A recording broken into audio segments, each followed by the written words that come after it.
Welcome to Vijay's info. நம்ம வீட்டிலையே நல்ல சுவையான சாக்லேட் செய்வோமா? நல்லா டேஸ்ட்டாகவும் இருக்கும், குழந்தைங்களுக்கு ரொம்ப விரும்பி சாப்பிடுவாங்க. நட்ஸ் எல்லாம் போட்டு நல்லா செம்மையாக செஞ்சுருவோம். அதுக்கு நான் சாக்கோ சிப்ஸ் எடுத்திருக்கேன், செமி சாக்கோ சிப்ஸ். இது இனிப்பு ரொம்ப இருக்காது, கம்மியாக தான் இருக்கும். நீங்கள் இனிப்பு வேணும்னா இனிப்பு நிறைய உள்ள சாக்லேட் கூட வாங்கிக்கிங்க, சிப்ஸை வாங்கிக்கிங்க. அதே அளவு மில்க் மெய்ட் எடுத்திருக்கேன். நான் நிலக்கடலையும் முந்திரியும் ஒன்று ரெண்டாக பொடிச்சு வச்சுருக்கேன். நல்லா அடுப்பில் வச்சு சூடு பண்ணிவிட்டு நம்ம ஒன்று ரெண்டாக பொடி பண்ணி வச்சுருக்கேன். இவ்வளோ தான் நமக்கு தேவையானது. சூப்பராக நம்ம இப்போ சாக்லேட் செய்யலாம். எப்படி செய்யலான்னு பார்க்கலாம். இப்போ நம்ம டபுள் பாயிலிங்கில் தான் நம்ம சாக்லேட் செய்ய போகிறோம். அதில் ஒரு கடாயில் கொஞ்சமாக தண்ணி விட்டு வச்சுருக்கேன். அதில் ஒரு ஸ்டாண்டு மாதிரி போட்டுக்கலாம். நம்ம குக்கர் ஸ்டாண்ட் இருக்குல்ல, அதை போட்டுக்கலாம். போட்டு அதுக்கு மேலே ஒரு சில்வர் பாத்திரமாக இருந்தாலும் சரி, கண்ணாடி பாத்திரமாக இருந்தாலும் சரி வச்சுருக்கீங்க. நான் ஒரு சில்வர் பாத்திரம் தான் வச்சுருக்கேன். டபுள் பாயிலிங் முறையில் செய்யலாம். இல்லாட்ட சிம்மில் வச்சே நீங்கள் கடாயிலையும் செய்யலாம். லேசாக கறிச்சுனா கூட டேஸ்ட் நல்லா இருக்காது. இது நம்ம டபுள் பாயிலிங்னு சொன்னால் பயம் இல்லாமல் செஞ்சுக்கலாம். இவ்வளோ தான். நம்ம இந்த கிணத்தை வச்சுட்டோம். இதுக்கு மேலே நம்ம சாக்கோ சிப்ஸை போடலாம். இப்போ நம்ம டபுள் பாயிலிங்லாம் செய்கிறோம். நல்ல இந்த கடாயில் அடியில் கொஞ்சம் தண்ணி விட்டுருக்கேன். அதுக்கு மேலே ஒரு ஸ்டாண்டு போட்டிருக்குது. தண்ணி சுடட்டும். சுட்டோன்னே நம்ம இப்போ இந்த செமி சாக்கோவை போட்டிருக்கோம். அதுலேயே நம்ம அதே அளவு மில்க் மெய்ட் போட்டிருக்கேன். உங்களுக்கு குழந்தைங்க என்னால் விரும்பி சாப்பிடுவாங்கன்னா கொஞ்சம் சுகரை கூட மில்க் மெய்டே கொஞ்சம் ஜாஸ்தியாகவே சேர்த்துக்குங்க. நான் அதே அளவில் தான் சேர்த்துருக்கேன். நீங்கள் கடாயிலே வச்சு நல்லா செய்யலாம். ஆனால் சிம்மில் வச்சுக்கணும். கொஞ்சம் கருகுனா கூட டேஸ்ட்டு மாறிடும். அதுக்காக தான் டபுள் பாயிலிங்கில் செய்கிறோம். நம்ம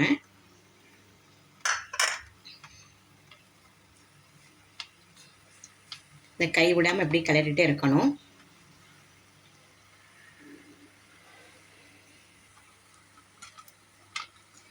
டபுள் பாயிலிங் செய்கிறப்ப ரொம்ப ஈஸியாக தான் இருக்கும்.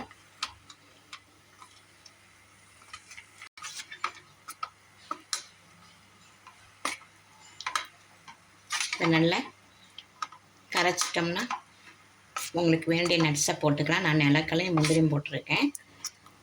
டக்குன்னு சாக்லேட்ஸ் ரெடி ஆயிரும். சூப்பராக இருக்கும்.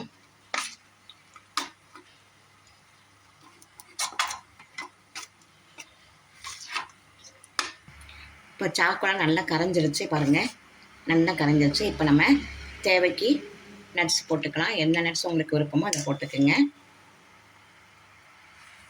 முந்திரி, நிலக்கடலை, பாதாம் கூட நல்லா பொடி பண்ணி இப்படி போட்டுக்கலாம்.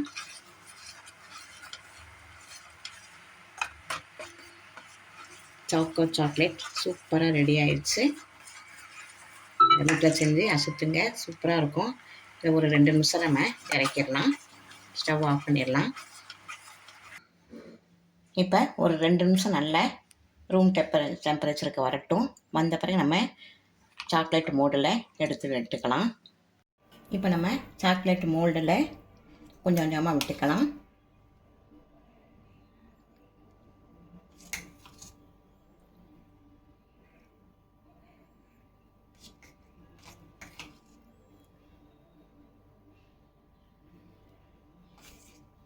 அப்படியே விட்டுட்டோம்னா ஒரு 20 நிமிஷம் கழிச்சு, நம்ம ஃப்ரிட்ஜில் கூட வைக்க வேண்டாம், ஒரு 20 நிமிஷம் கழித்து பார்க்கலாம். நல்லா அதே வந்துடும்.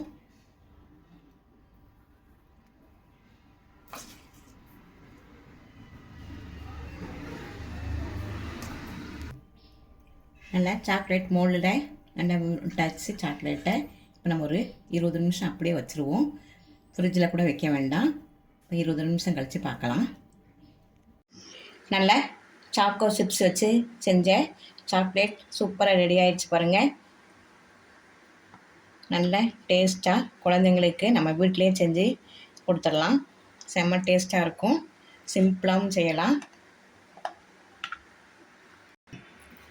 சாக்கோ சிப்ஸில் வச்சு ரெடியான சாக்லேட் சூப்பராக ரெடி ஆகிடுச்சு பாருங்கள். எந்த ப்ரிசர்வேட்டிவ் எதுவுமே இல்லாமல் குழந்தைங்களுக்கு நம்ம பயமே இல்லாமல் சூப்பராக கொடுக்கலாம். இந்த ரெசிபி உங்களுக்கு பிடிச்சிருக்கும். பிடிச்சிருந்தால் லைக் பண்ணுங்கள், ஷேர் பண்ணுங்கள், சப்ஸ்கிரைப் பண்ணுங்கள், பெல் ஐக்கானை தட்டி விடுங்க. மற்றும் ஒரு நல்ல ரெசிபி உங்களை சந்திக்கிறேன். பாய்.